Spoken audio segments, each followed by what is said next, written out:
and Nellie McMillen carved a place in the history of Canada's nation. The famous five changed the face of our land. They were born in a time that seemed so benign, when ladies were seen but not heard, fair of face and in their place, when meekness was mostly preferred. The five looked around, and everywhere they found the world revolved around men. They said we must fight what is not right, no matter who we may offend. Five women united, and united we're strong. Five women said, now we've begun. They rallied the nation for all generations and fought till the battle was won.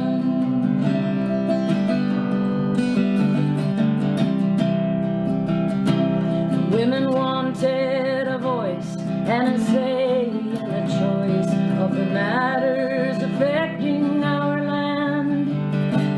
They didn't believe they shouldn't achieve every right freely given to men. So arm in arm from the cities and farms, their voices joined and were heard. Hand in hand, the women of this land fought the fights, won the rights they deserved. Five women united, and united we're strong. Five women said, now we've begun. They rallied the nation for all generations and fought till the battle was won. And fought till the battle was won. Emily Murphy, Henrietta Edwards, Louise McKinney, Irene Harleby, and Nellie McClung.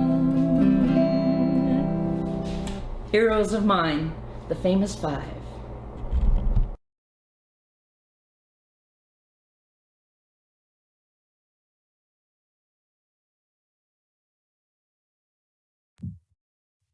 Thank you very much, Carolyn, for introducing our virtual pink tea today with your spectacular song, The Ballad of the Famous Five. And at the end, you will return and you will sing the spirit of the famous five, because of course, it has now been passed over to us to continue the battle.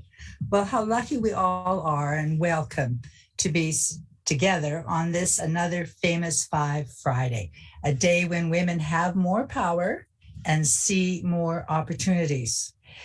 Please continue to chat in the chat room. Tell us where you're from and what you're thinking. And join us for the Après Pink Tea. It's a Q&A at the very end of this pink tea, where you can ask some questions and you can say thank you to our program participants directly, our spectacular program participants. Well, since we met last April, our partner, the Women's History Project, celebrated the 40th anniversary of the Charter of Rights and Freedoms in Canada. It was thrilling because we got to meet and hear from the very first woman who was a cabinet minister responsible for the status of woman, Judy Irola, and also an incredible constitutional expert and advocate, Mary Eberts. And they told us how they and many other women and good-hearted men came together, smart men came together to ensure gender equality in our Charter of Rights and Freedoms. Sections 15 and 28 guarantee the gender equality. And that hopefully will help us to maintain women's rights in Canada, despite what is happening in the States. More about that later. Section 15 and 28 Also were the starting point for us as women to become whatever we wanted to be, to love whoever we wanted to love. Well, hopefully after our pink tea today, you will all recognize the leader within you and within others, and you will get together and use your courage to become the person you were meant to be. Today we are yesterday we marked Red Dress Day in commemoration of the too many murdered and missing Indigenous girls and women. This has to stop. Today, we're taking a small step towards reconciliation through our land acknowledgement. We are saying that we acknowledge the authentic history of North America, and that together with our sisters and Indigenous brothers, we want to figure out how to live together because we are all treaty people. I'm Treaty 7. What treaty are you? Or are you on unceded land? Well, we respectfully and gratefully acknowledge the leadership of our Indigenous sisters and brothers and promise to do our part too towards reconciliation. It's a wonderful partnership that we've had over the last little while with our Indigenous colleagues. And another partnership that the Famous Five Foundation has enjoyed has been with the corporation known as Enbridge Pipeline. We have been together now for 20 years. Enbridge is our presenting sponsor for these virtual pink teas, for which we are very grateful. And they've also helped sponsor a number of our other projects. One of the benefits of their sponsorship is they provide yet another role model for us, a woman in leadership position. And today we're going to meet Jyoti Lal. Before joining Enbridge, Jyoti graduated with a degree in economics and a master's in science, specializing in sustainable energy development. And shortly, I think in June next month, she will also receive an executive MBA from Queen's. She is now the Senior Program Development Advisor at Enbridge, and she works with various units there to ensure energy efficiency. Last year, Jyoti was honored by the Young Women in Energy organization, 1,000 membership, was recognized because of her professional excellence and also her continued advocacy, both within the company and within the community, for diversity and inclusion. So I'm very pleased to turn the program now over to Jyoti, and I'll be back just a little later. So thank you very much for coming today and join us. And wow, can hardly wait for the program to start. Jyoti, over to you, please. I'm honored to be here today on behalf of Enbridge. Enbridge exists to help fuel the quality of life within communities where we live, work, and operate. Every day, we're energizing communities through the volunteerism and generosity of our employees and through investments and partnerships that strengthen the safety, vibrancy, and sustainability of where we live.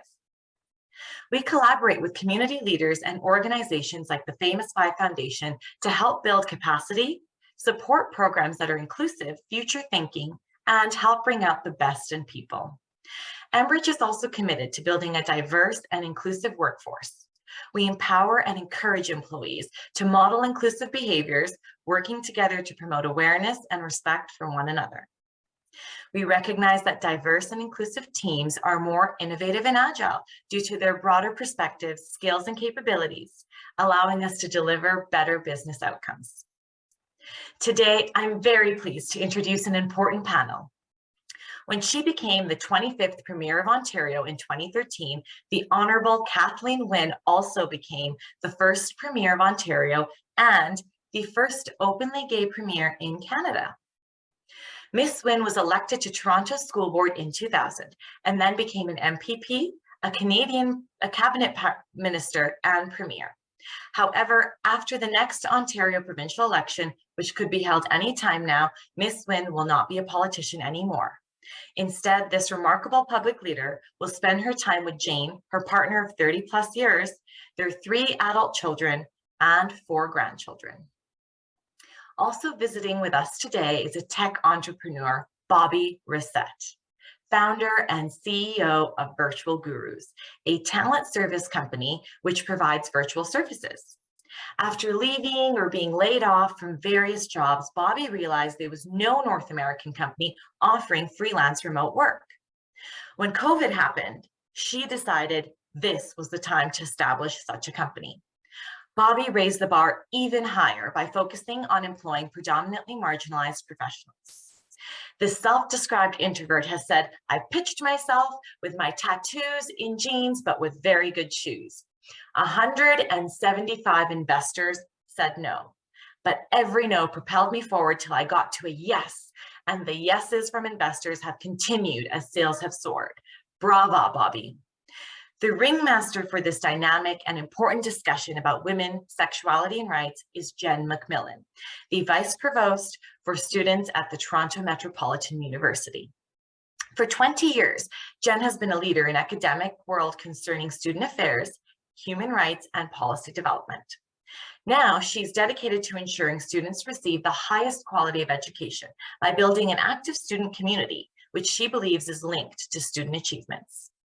When she was a student, Jen studied kinesiology at McMaster and then earned a Master of Education from the Ontario Institute for Studies in Education at the University of Toronto. While there are many more outstanding achievements I could share about these fabulous leaders, it's time to invite Vice Provost Jen to take over and begin the conversation. Jen, it's all yours. Thanks. Thank you so much for that, Jyoti, for those wonderful introductions. Bobbie, I will share that there's been more than one occasion where I too have focused on good quality shoes to go with jeans and tattoos. So I like that approach very much. Really excited to be here today with all of you and with these two formidable women leaders as we have a conversation that hopefully illuminates some of their experiences and what they've brought to the Canadian landscape and offer some advice and some guidance about what they think is still to come. So thank you to both of you for being here. Kathleen, I'd like to start with you. You've been in politics and public life for many years, and we are truly grateful for your service. I, especially as someone who lives in Ontario, am very grateful for that. As you are planning to enter a new phase in your life and in your career, have you had the opportunity for reflection and thinking about what you see as some of your greatest achievements in your role as politician? Well, thanks, Jen. And Jyoti, thanks for the introduction. Francis and all the Famous Five folks, thank you for organizing today. And I just said in the chat to Bobbie that good shoes are the solution to most problems, actually. So, yeah, thanks for the question, Jen. I'm asked a lot, what is the thing I'm proudest of? You know, what's the one thing that I've done that I point to? And I'll be honest, there's not a single thing, you know, it's much more, for me, a story of trying to find the best, compassionate, evidence-based policy to help the most people. That was always what I was looking for from the time I was on the school board right through to being premier. So I'm really proud of much of the work that we did in education. You know, we rebuilt an education system that was pretty much in disarray when we came into office in 2003. And as education minister, I did things like introduce equity back into the language of education because it had been removed by the previous Conservative government. We put in place student well-being as part of a measure of success for kids. We put student success teachers in schools, increased the number of staff in schools to make sure that kids didn't fall through the cracks in the same way that they had been. I'm really proud of the work that we did in the violence against women sector. You know, we gave increases to agencies working in violence against women in the sector. Some agencies that hadn't had a raise in 30 years, and we put those in place. I'm proud of our climate policy. I'm proud of the work that I did in not just in high schools, but across the education system to make sure that students could form gay straight alliances, and that we actually wrote that into legislation. So there's a lot that I'm proud of. I think the final thing I will say is relationships, the relationships that we built with Indigenous people, with educators, with frontline workers in the healthcare sector. You can't govern well, I believe, unless there are strong relationships. And I hope that that's part of the legacy that I left. That's great. Thank you for that. And I was able to share with Kathleen yesterday that I was in the midst of a conversation with several academic leaders who were talking about sexual violence policies on campuses. And that is a direct outcome of the work that Kathleen had done during her time when she introduced the It's Never Okay legislation that allowed many of us on campuses to confront and address and try to eradicate sexual violence in a very direct and meaningful way. And so that is certainly another one of your legacies that will live on. I imagine it is human nature that there are probably some things you've thought about that you didn't accomplish. Is there anything there you'd like to share that you kind of felt like you were close and didn't quite get to where you wanted to? Well, there are so many things, Jen. One of my challenges as the premier was that I had a long list of priorities, and because there's so much work that needs to be done. Many of the things that didn't get completed were in our budget that when we lost the election in 2018.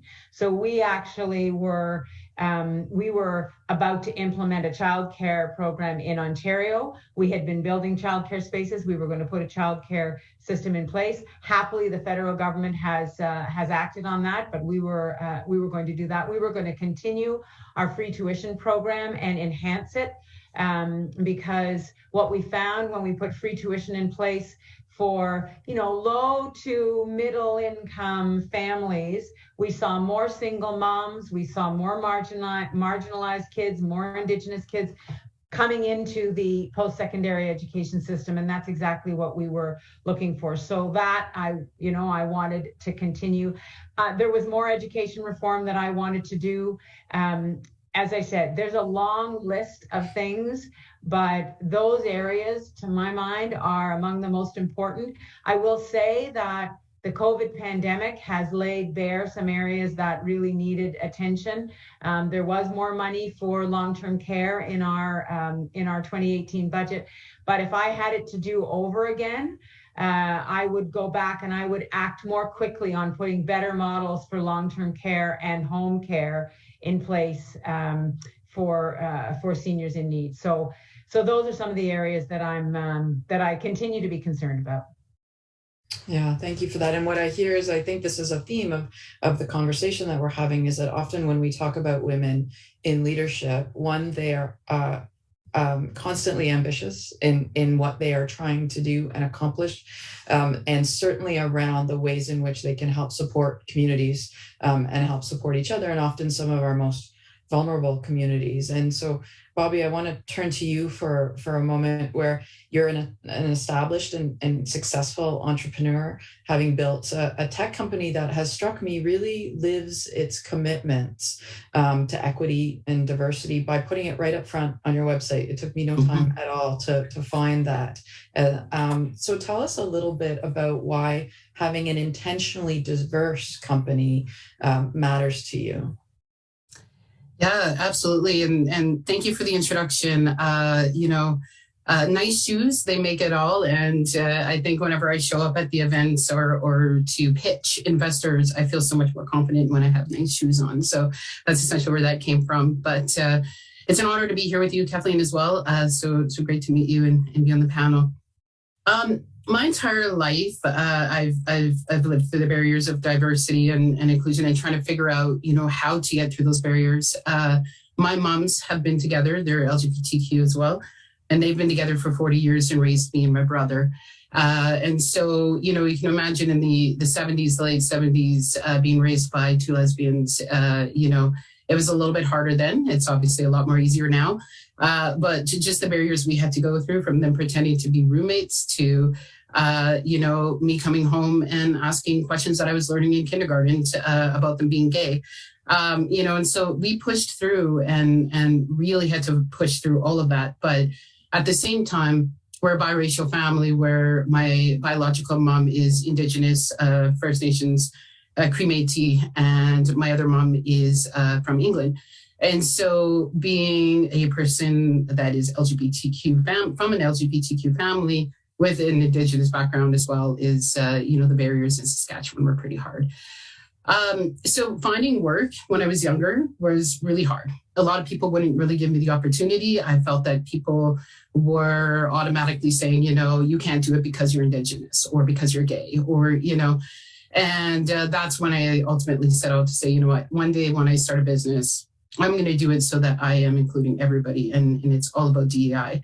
So Virtual Gurus essentially came to be, and I realized that I had the platform to really create something where all the people that work through the platform could feel safe to do so, including our employees at the office. When they come in, the first thing you see is, that we do not discriminate on religion, creed, gender, sexuality, and that's right there for all to see when you come into our office. I also personally think that diversity helps inspire more innovation and creativity in the workplace. And I think that that's probably what's helped Virtual Gurus scale to where it's at right now. And so I think we've made a big change. A lot of people, especially in the tech community, are now coming forward and putting their numbers on their website like we do. I think we've helped make some change in the tech community. But it also says a lot when I'm the first Indigenous woman to close a Series A round in the tech community in Canada. So there's still a lot of work to do there. So I was going to ask you a little bit about that around, is there a business imperative that you found? Do you think your diverse workforce brings better business results? And if so, what do other businesses have to learn from the approach that you've taken? I personally think that customers and stakeholders, they increasingly care more when you're implementing diversity into your mandates. So for me, I think that if the more people that go out and do it, then the more doors it's going to open. The more you're encouraging, people in the workplace to support each other. Some of the things that we do at Virtual Gurus is we have like potlucks where everybody will bring their own food from their own tradition, and we have education time. So for the red dress or for the orange shirt days, we would bring in an elder to speak with the whole company about it and educate. We're doing the same with IED, Mubarak, and all the other religions that we can, because it's about educating the people that work in a diverse workplace as well. That's great. Thank you. Thank you for that. And can I just add something to that? Just to say that I love when we think about nature and we think about the strength of natural biodiversity and how important biodiversity is, why would we not understand that having different voices at the table would strengthen decision making? It seems to me that that's the, I don't know, human, but that's certainly the natural way that that we have survived. So I just am so inspired by what Bobbie's doing. I agree, and I think it's in some ways it's counterintuitive that it has not been an easier path. Certainly, as an educator, we know all the research shows that students learn better in a diverse environment. And again, it's not that difficult to imagine why, when there are different perspectives, different parts of our brains are firing, there's a different level of creativity, there's a different way of thinking that helps everyone in those environments learn better. And so the outcomes will naturally be better.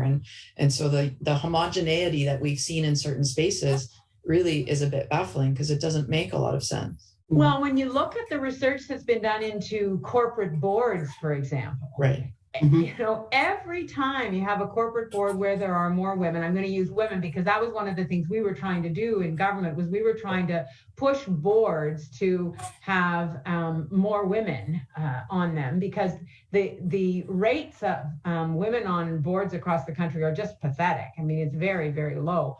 And so we were trying to model that in government, but it never made any sense to me that there was resistance to having women on boards and having diverse boards when all the research showed that the bottom line was better when there was research. So if all these white guys actually cared the most about the bottom line, why would they not understand, or if they didn't know how to, figure out how to bring more diversity onto their boards? It just never made any sense to me. But so many things don't make sense to me, really. Well, and it starts to, underscore, or you start to consider, is it more around the threat to power and privilege, Right. that the presence of the other really starts to identify, rather maybe the bottom line was big enough as it was to not compensate for the fact that that threat to what has been an unchallenged space of power and privilege for a certain few, because you're right, it is a bit mind-boggling as to why that hasn't caught up. Anything you want to add to that, Bobbie? Yeah, no, when I think back to when I first started Virtual Brews, my number one goal was, I knew I was going to have to make a board. My thing was to make sure we could diversify my board. I tried the hardest I could. And I am, although I love my board and, probably some of them are watching, so, I absolutely love them. But unfortunately, there is only 2 females on the board, myself and one other, and the rest are cis white males. And there's nothing wrong with that in a way, but at the same time, it was, how come it was so hard for me to diversify the way I needed? I wanted more Indigenous folks on my board. I wanted more LGBTQ investors on my board. So that's got nothing to do on them. That's got to do on us as a society. We have to really focus on diversifying the whole, the community, the core, everything. And there's a lot of work to do there still. And Bobbie, I think it's a really important question, because there you are trying to intentionally do that. And so we have to ask systemically, who's got the time, who's got the kind of confidence to take on something like sitting on a corporate board, right? Or even a not-for-profit board, although those are probably a bit different. But those are the systemic questions that we have to tackle, because even when it's intentional, it's not happening, right? Exactly. That's right. And so how do we also then focus on creating a pipeline for folks who would fill out some of those aspects of diversity, to get exposure, to get experience, to build that confidence in a way that will allow them to fill those roles, so that when we do have leaders like you, Bobbie, who are seeking it out, you can find the folks that have not only the diversity you're looking for, but the talent, experience, and leadership that you're looking for out of your board as well. So Kathleen, I'm curious, you as was said in the introduction, that you're Ontario's first woman premier, as well as the first openly gay premier in Canada. We've had others since, but wondering a little bit about what that was like for you in a highly visible political career, to be out and to stand out in terms of your role. Was it a difficult decision to contemplate that part of when you were running for public office, or the various aspects of your public service? Is it something that you announced, or was just known? Did people try to talk you out of it? How did all of that play out for you? So there's a core fact that I think I need to share and answer to that question, Jen.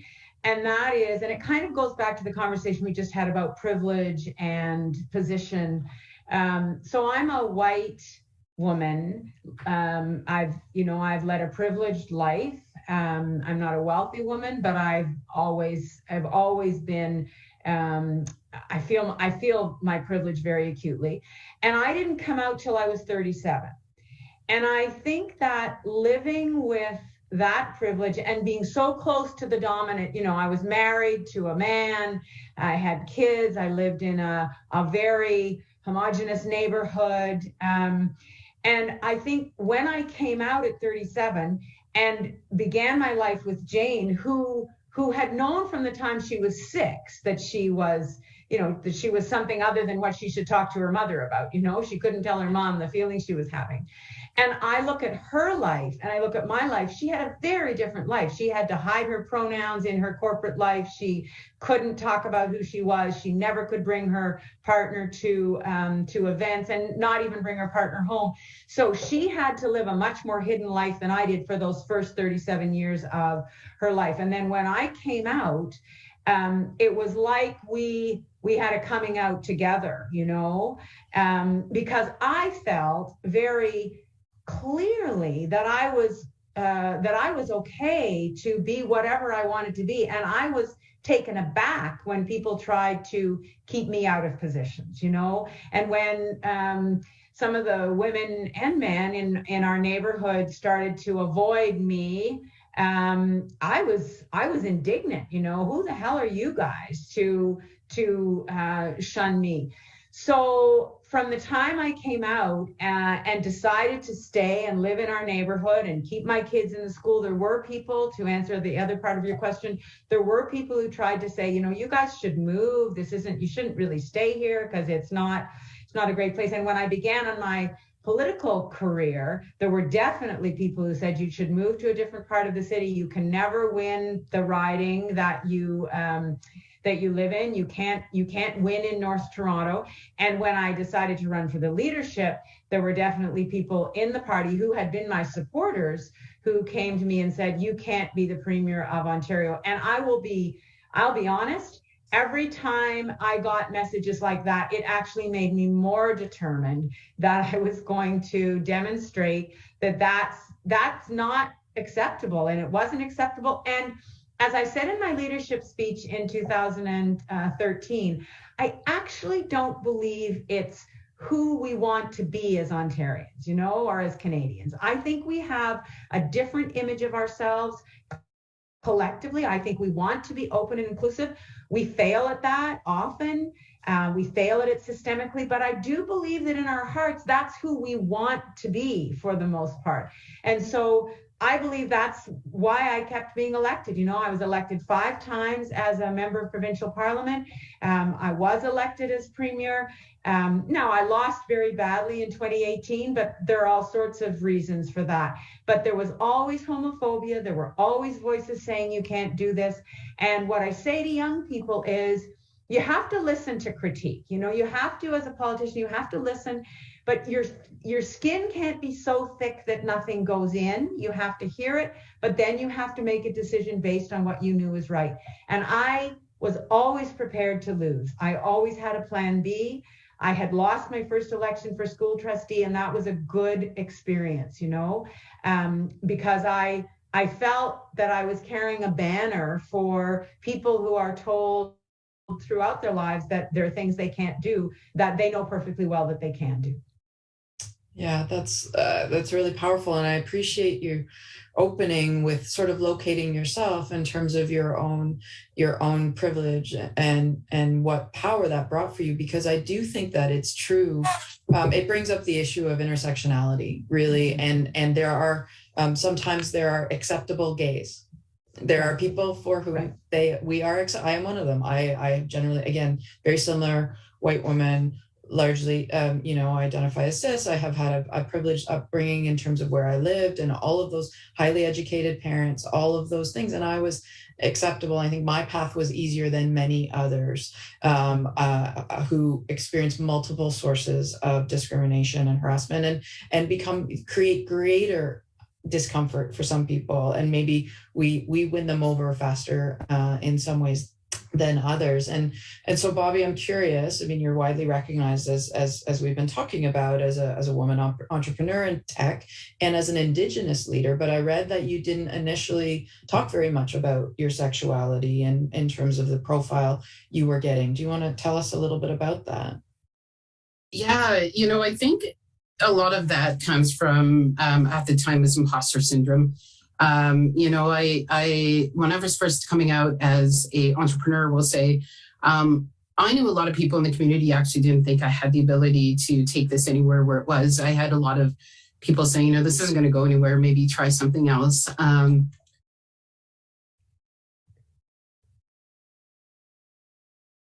Sorry, my animals. Apologize. And so when Virtual Guru started scaling, it was more around 2018. And around 2019 was when I started going for my first seed round. And I was really afraid to talk about my sexuality a lot more, even though everybody could tell and people were assuming and they were saying it out and they were saying it for me. But I realized that I needed to start to talking about it more. I needed to not be afraid. And I needed to do it for many reasons. And a lot of those were because a lot of people that were coming to me were saying that I was inspiring them to come out and to, maybe start a tech company because they were afraid being an Indigenous person or an LGBTQ person. And, and so it was when I started realizing I was inspiring people was when I started really coming out more. And then I realized, you know what, I have my voice. I'm able to stand up and do this. I am not in the closet. I've been out my entire life pretty much. I can do this and let's use my platform for this. So I started switching it. And then from there, it's just honestly, the number one thing for me is I have a motto and it's if you inspire one, inspire a nation. And every single day I wake up and that's my motto. If I inspire one person and I've done my role for that day. And, when I have kids that I'm speaking at events or youths, when I'm speaking at events, come to me and saying I'm inspiring them to want to be an entrepreneur, or to come out and talk about themselves and such. It's huge for me. That's kind of my why. That's my North Star. That's why I get up every day. So now I'm not afraid to talk about it. And now it's everywhere. Jen, that is what Bobbie just said about inspiring. And you asked me about, what I'm proudest of. I had the experience of, mothers, fathers, kids, athletes from the Pan Am Games coming up to me and saying, I feel safer because you're there, or my daughter is safer, or my son is safer because you're there. And it's that feeling that Bobbie talked about of if you realize that one person, one child, or one family is going to be better off and the kids are going to be safer because of where you are. I mean, that's a huge, huge thing. And it's not even something you can plan for, it's something that happens because you're living your life and you're living it honestly. And it's an amazing feeling. You can get all the no's in the world or all the rejections in the world, but as long as you're inspiring people, then you're winning, right? And that's the number one goal, no matter what you do in the world. Yeah, that's really fantastic. And I can say, Kathleen, I was one of those people where I did approach you at a Polish festival in Toronto years ago, where I said, I saw you were there, and I said, I just want to say thank you. I was with my kids. I said, these guys have two moms. And I remember the genuine way in which you responded. Jane was there. You called her. She said, come over and meet these guys. And so I think that safety and that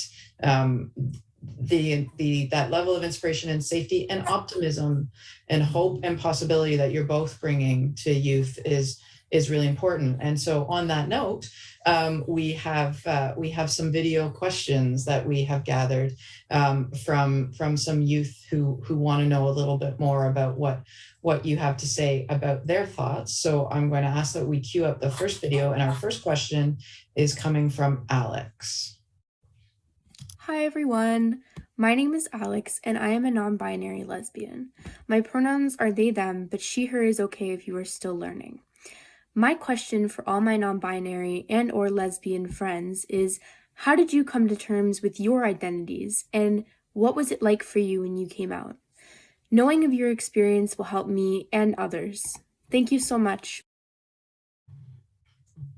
Thanks for that question, Alex. I always love when we have such eloquent and impressive youth as part of any of these types of events. So I'll throw it open. Does anybody want to jump in to talk about what they were asking there from Alex? Bobbie, why don't you start? You're way closer in age to Alex than I am. Great question, Alex. Thank you. I've had a little bit of a different coming out because my parents are gay. So I was raised by my two lesbian parents, and there was a point in my probably high school, maybe like earlier than high school, where I was struggling with what my sexuality was. I did go through, maybe I'm non-binary, maybe I'm female to male, and I really did struggle with that. But I'm lucky because I was able to sit down with my parents and express this to them, and I was able to talk with them about my feelings and what I was going through at the time. So I'm thankful for that. And in business, it was a whole different story of just understanding and being confident in who I was, and understanding that, I am queer, and, who I love has absolutely no say on what my skill sets are. But I want to inspire, and and I think that the world needs to come out in due time, obviously, and be able to not be afraid, so yeah, I hope that answers your question. So for me, Alex, as I said, I was 37 when I came out, and I really didn't know that was my path. Jane and I had known each other since we were teenagers. We'd gone to university together. I knew she was my best friend, but I didn't know that I was in love with her. And that realization came when I was 37. And I'll be honest, it was scary. It was very scary to me because I was stepping off a path that had been prescribed for me my whole life. I was born in 1953. And I had no role models in my immediate life growing up in Richmond Hill, north of Toronto. I just didn't. I did grow up in a very open family, so it was maybe less scary than it would have been for somebody else, but it was scary. And the scariest thing was that I didn't know at that point, so it was 1990, I didn't know whether I would lose my kids. I had 3 kids, I was in a marriage to a man, and I just didn't know if we ended up in a court battle, how much access I would have to my kids. As it turns out, we worked it out so that my kids' dad has been in their lives. We've both been in their lives every day of their lives. Practically, we lived across the yard from one another. But that whole process was very hard. And Alex, what it did was it made me really determined, once I got into my political life, to do everything I could to make the journey for kids, particularly for kids, less scary. I joined a group at the board of education where my kids were at school called Education Against Homophobia, and tried to work with other families who were grappling with homophobia in their lives. And for me, I knew I could handle what would come at me. I just wasn't sure my kids could handle what would come at them. So it was scary, but I also knew that the only way to deal with what we were going through was to be honest, because that's the way I think life works, is if you are honest, you will be able to get through with support. You can't do it alone, but that became what I chose as my path, was to be open from the beginning and find a way to work through. Thanks for that. I think, Alex, part of what we're seeing here is there is no one way. There is no one path. So in my experience, I came out a little bit later, like in my 4th year of university. And in my experience, I had dated boys in high school and men in university, and that never felt wrong. For some people, that when that happens, it may feel like they were living a lie or something was off during that process. That wasn't true for me. And so I originally came out, and I remember this is part of why I like hearing your question, Alex, because I think our language has evolved, and we've started to give young people ways to talk about and describe their experiences that are not limiting. I came out as not straight. I didn't know what was going on, but I knew I wasn't straight. And this is part of why I love the power of language and the reclaiming of language that we've done. And for me, queer is a very positive, powerful word, because I think for a lot of young people, it gives a way to come out as to not have to define in one particular category or one particular experience or one particular way, but can name positively, rather to come out for something rather than against something. And I always felt I came out as not something as opposed to I came out as something. And I think if, for me, if that language of sort of an umbrella kind of term had been more around, because it had already started to change, that gay was something that was very much associated with the gay men scene and not for women, and lesbian felt a bit uncomfortable, and I wasn't really sure what was going on. So I think you can hear some very different experiences of women who have come to embrace their sexuality very powerfully and as a very positive aspect of their life, but we all got there in very different ways. And sometimes we do that, as you said, Kathleen, with people who have supported us and people who have been around us. So with that, I'd like to move to our next question, which is coming from Maya. Lots of kids our age have gotten involved in social justice work through membership in gay-straight alliances at their schools. How has allyship been important to you in your successful career journey? So I think this concept of allyship is a really important one to talk about, and especially with this group, is what have been ways that allies have made a difference for you on your path as you've moved along and helped you as you've accomplished the things that you have. Kathleen, why don't we start with you? So I'm a strong believer in the importance of support and people. I don't believe we do anything alone in our lives that is really successful. I think we need to have people around us.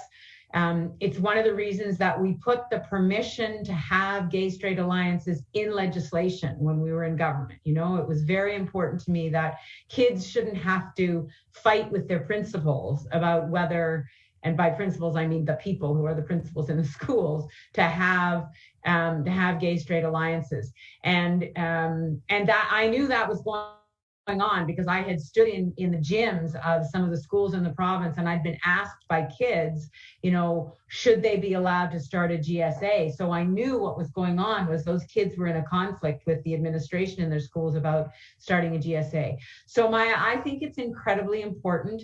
And as a politician, you always need a team, but I needed a team particularly that was open to difference and was supportive of me as a lesbian, as a woman, in all those ways. And what happened was there were a lot of young queer kids who came to my campaigns and became part of my administration when I was premier.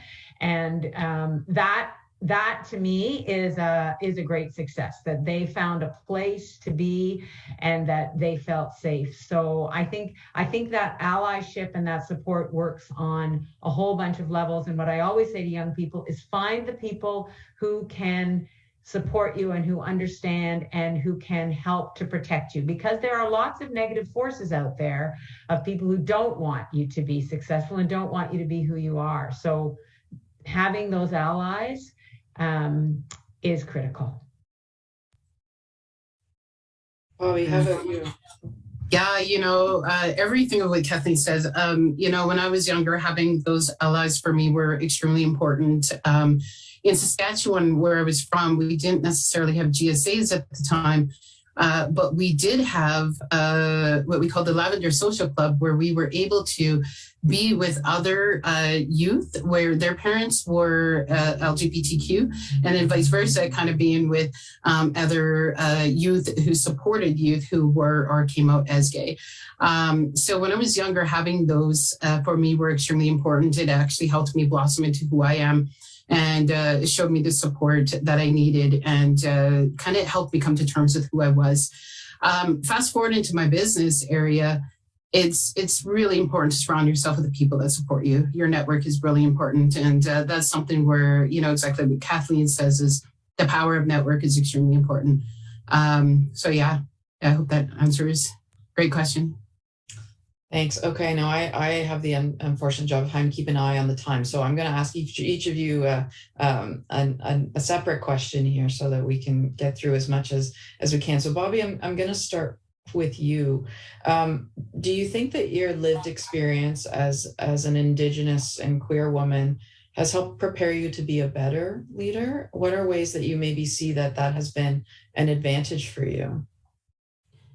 Yeah, it definitely has. If you would have seen me about 4 years ago, public speaking was not my thing. In fact, I'm notoriously known in Alberta for going up on my demo day in front of Arlene Dickinson and basically choking and running off the stage and leaving the building and going home and calling it a day while the whole audience was waiting for me.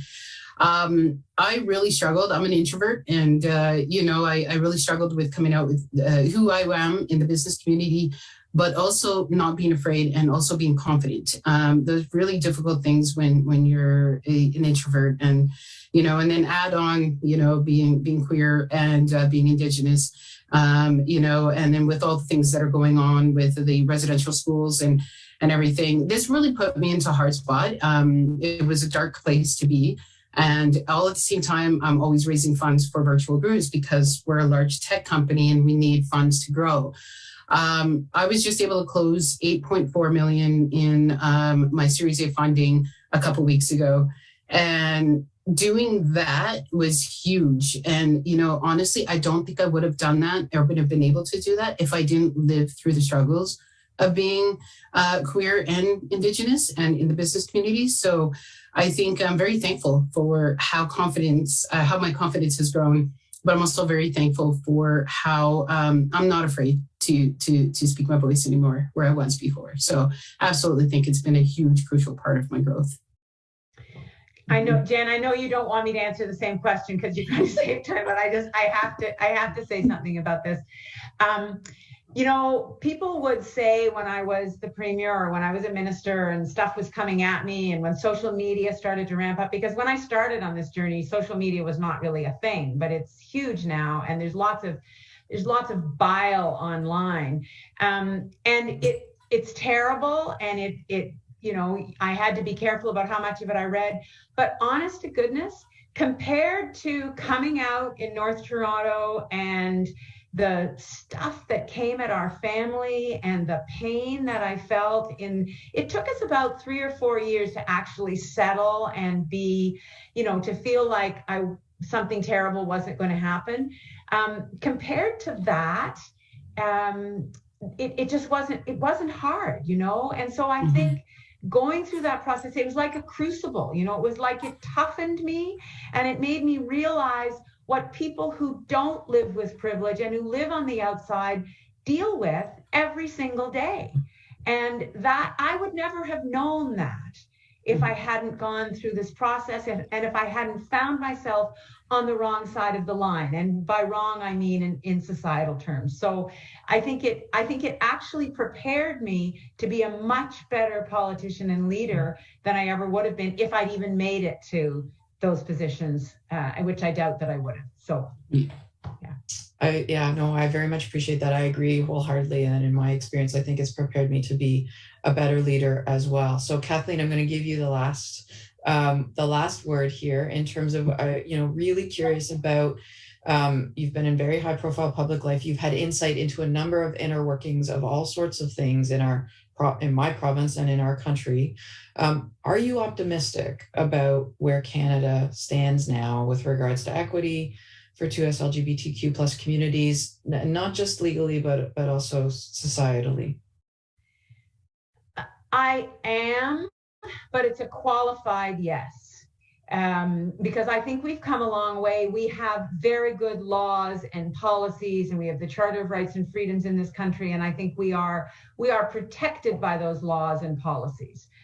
But there is a backlash that we're seeing play out south of the border, particularly right, in the last few days, the leak of the Supreme Court decision probably to overturn Roe versus Wade, which will put access to safe legal abortion at risk in all of the United States.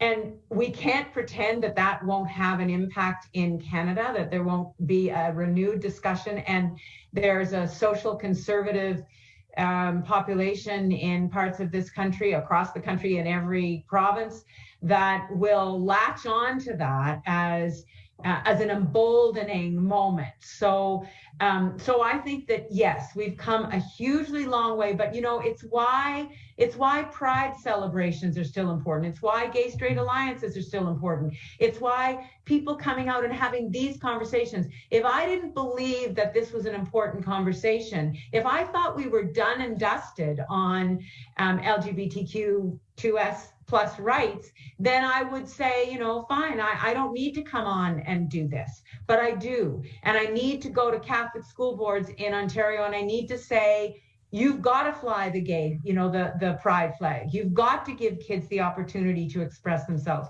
So we're not done. I think we're at a dangerous moment in terms of that backlash.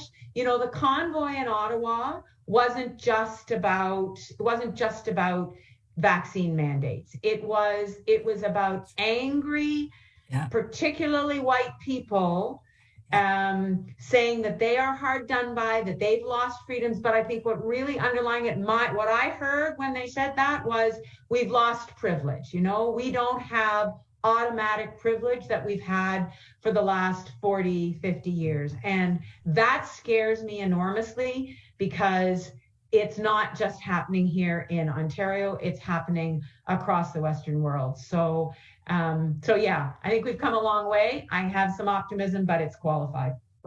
Well, thank you very much for that, Kathleen.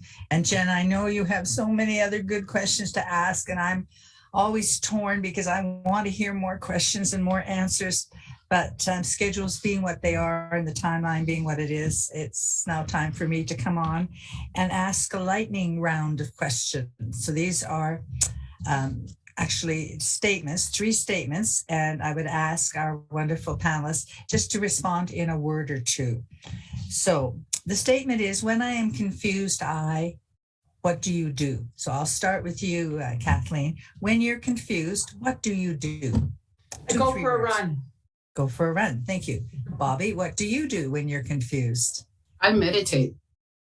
The opposite. Very interesting. Oh, no, they're the same. Oh, you're meditating while you're running? Well, it's my way of meditating.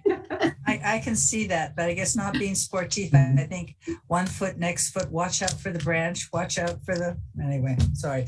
And Jen, what do you do when you're confused? I hang out with my kids.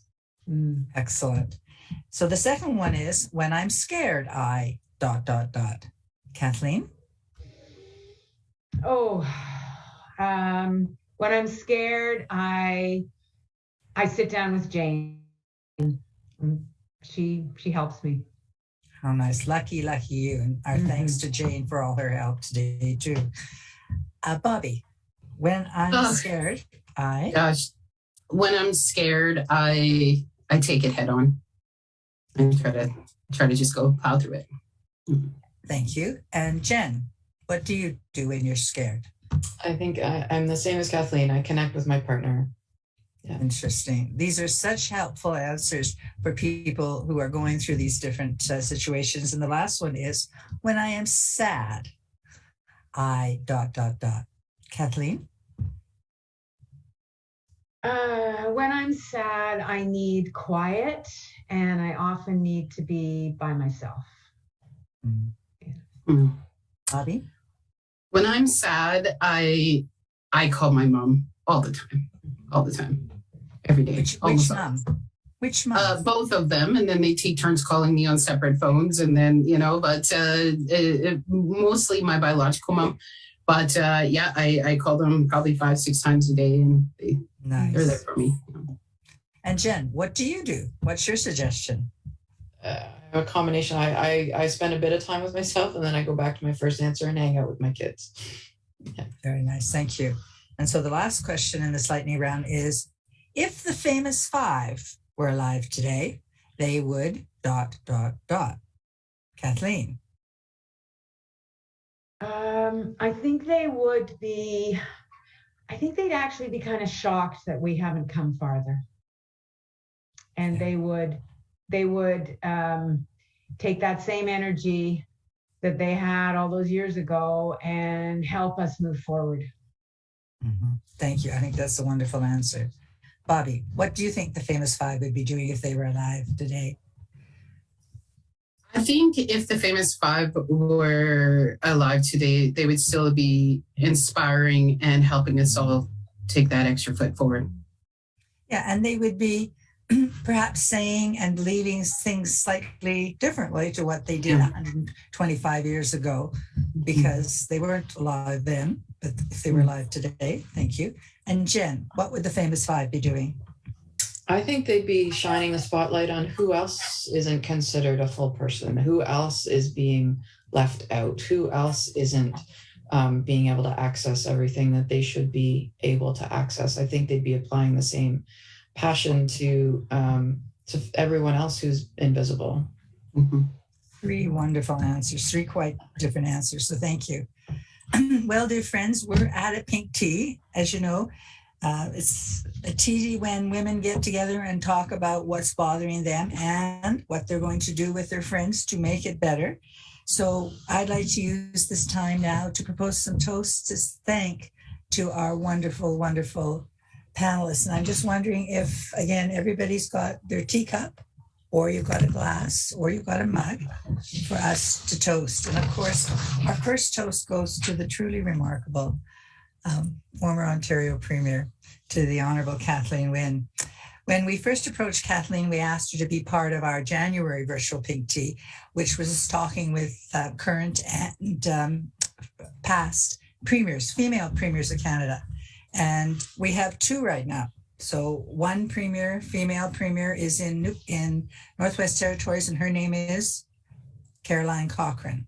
And the second female premier out of 13 is the premier of Manitoba, and her name is Heather Stephenson. So we would have had a wonderful time with Kathleen in January, but we asked her, would you please come on and lead this very important discussion about the roles and responsibilities, the contributions that lesbian and non-binary women have played in Canada, and that you have done today. So if Jen and Bobbie and our audience would now raise their teacup or their mug in a heartfelt toast of appreciation for an outstanding public servant and a human rights leader, to Kathleen Wynne. Thank you. Thank you so much. Thank you. And we're particularly thrilled to learn, Kathleen, that you are now going to become a professor at Victoria College at the University of Toronto, and you're going to be a Newton Rowell professor.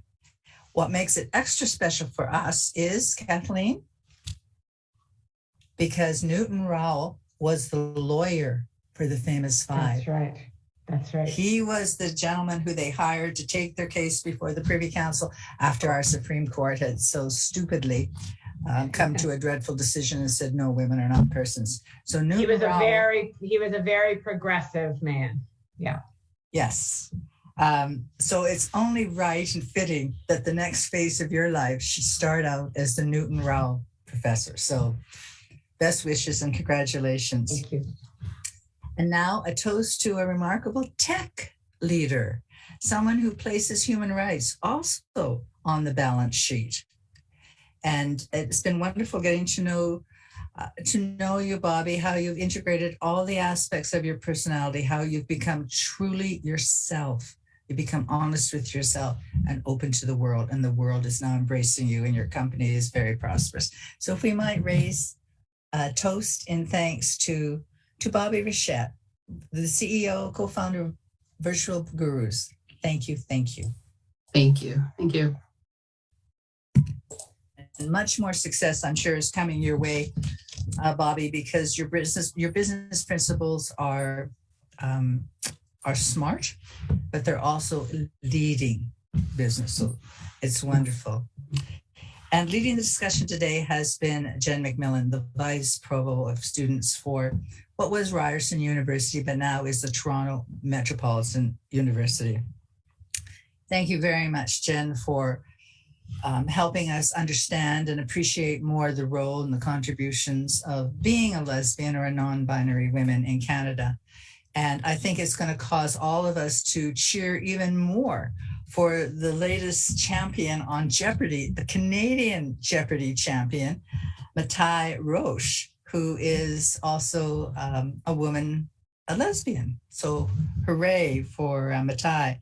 And just yesterday, the US president announced that his new press secretary would be the first Black woman to hold the post, and first woman or the first person who is openly gay. And her name is Karine Jean-Pierre. So our thanks to Mr. Biden and to Jen McMillen, who's leading students to aspire to such great futures. So Jen, thank you very much for being our VIP host today.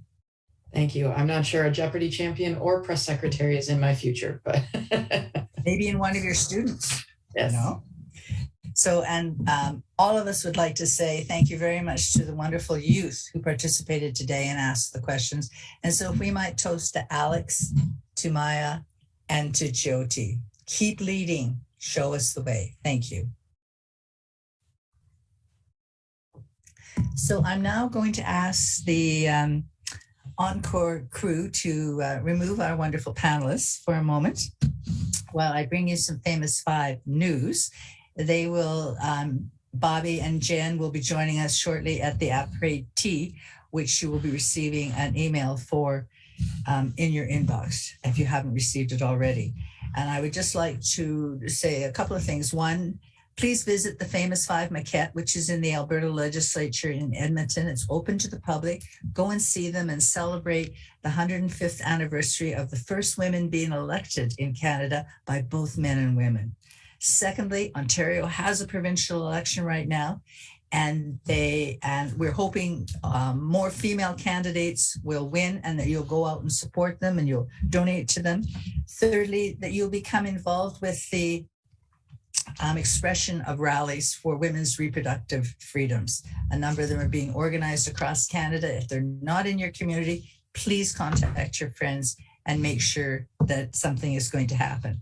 And then we'll all gather again on June 3rd to learn about women in energy from Martha Hall Finley at Suncor and also Michelle George at Enbridge. How did these women survive a largely male-dominated culture to become the leaders in this field? So last, a toast to each and every one of us, because you're a leader too. You're a leader in your life. You're a leader in your community, in your family. And even if you don't feel like a leader, please know others are looking at you and considering you to be their leader. And so our last toast is to each and every one of us, and to us to say in a strong, clear voice, to me, I'm a leader too. So to me, I'm a leader too. That concludes our wonderful virtual pink tea. Many, many thanks to Kathleen, to Bobbie, and to Jen. And we'll say good day. We'll see you in June. And for those of you who continue with the après pink tea, we'll see you there in just a minute. Merci. Miigwech. Thank you. Be bold, be brave, be a woman. Thanks.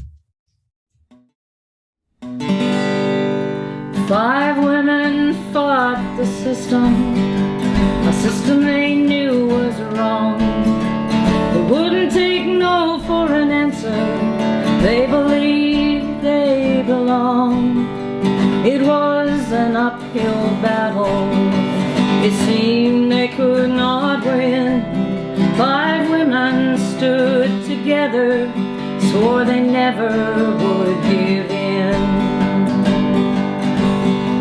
The power of their conviction still echoes through the years. They stood their ground and would not yield, undaunted by the fear. Truth was always on their side. Truth will always win. 5 women stood together, swore they never would give in. Fire burning from the torch they held high to guide us through the ages, fill our hearts with pride. Can you feel the need to take that torch and keep the flame alive? If you do, they have passed to you